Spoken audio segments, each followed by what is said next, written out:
Bonjour à toutes, bonjour à tous. Aujourd'hui avec Ambassadeur, je vais vous expliquer comment s'inscrire en candidat libre à l'examen du BIA. Alors tout d'abord, si vous faites partie d'un lycée, sachez que vous pouvez demander à ce lycée de vous inscrire en candidat libre à cet examen. Si en revanche ce n'est pas possible, eh bien vous pouvez faire la démarche vous-même. Alors tout simplement, vous allez vous connecter sur Cyclade en écrivant sur Google Cyclade inscription. Et puis on va vous demander, si vous n'avez pas de compte, de créer un compte. Très simplement avec une adresse mail de vérification qui vous activera votre espace. Sinon, si vous avez votre compte, vous pouvez tout simplement vous connecter. Dès lors que vous êtes connecté, vous pouvez ajouter une nouvelle candidature.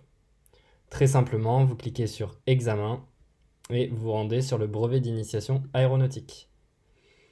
On va ensuite vous demander quelle session. En l'occurrence, si vous êtes sur la session 2024, vous cliquez sur 2024 et on va vous demander votre académie. Admettons, je fais partie de l'académie de Créteil Paris-Versailles. Je démarre ensuite mon inscription. Et on va me demander plusieurs choses concernant mon adresse, concernant ma nationalité, etc., etc. Je vais donc remplir quelque chose à titre indicatif aujourd'hui, mais on vous demandera bien évidemment de remplir tous ces champs de façon précise. Une fois que vous avez rempli vos champs de façon précise, vous allez ensuite arriver dans l'onglet numéro 2, Information de candidature. Alors vous allez bien évidemment choisir votre établissement. Bon, une fois de plus, moi je vais remplir quelque chose quelque chose à titre d'essai. Et ensuite, on vous demande si vous avez un handicap et si vous avez besoin d'un aménagement. Bon, ben là, bien évidemment, en fonction de votre situation, vous répondez oui ou non. Et qualification présentée, le BIA, brevet d'initiation aéronautique. Vous pouvez ensuite, on vous recommande de vous inscrire bien évidemment à l'épreuve facultative d'anglais, qui peut vous rajouter des points si vous avez une note au-dessus de la moyenne sur cet examen en anglais.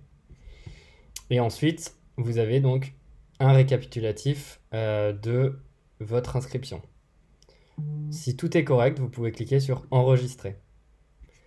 Vous avez donc votre numéro d'inscription, le numéro de candidat, l'heure à laquelle cela a été réalisé, et un rappel, vous pouvez consulter, éventuellement modifier les données de votre dossier avant le 13 mars, en l'occurrence 23h59.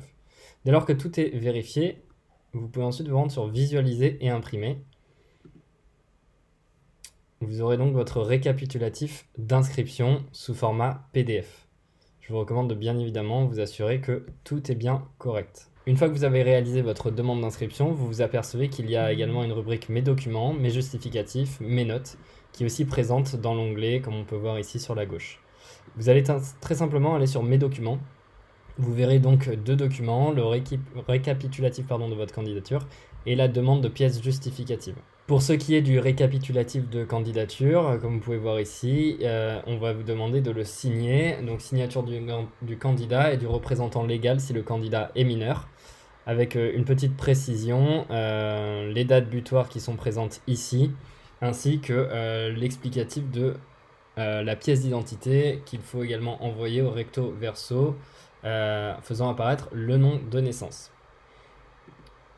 Par ailleurs, vous avez donc le second document qui est celui des pièces justificatives avec la liste à fournir. P-Ident 03 indique le justificatif officiel d'identité, donc la carte d'identité, carte de séjour, passeport. Et ensuite, le récapitulatif de votre candidature signée avec ce nom de document, décante DT01. Vous allez donc, pour envoyer ces deux pièces justificatives, aller dans Mes justificatifs et les ajouter ici. Une fois que ceci est réalisé, vous pouvez donc cliquer sur J'ai fourni toutes mes pièces.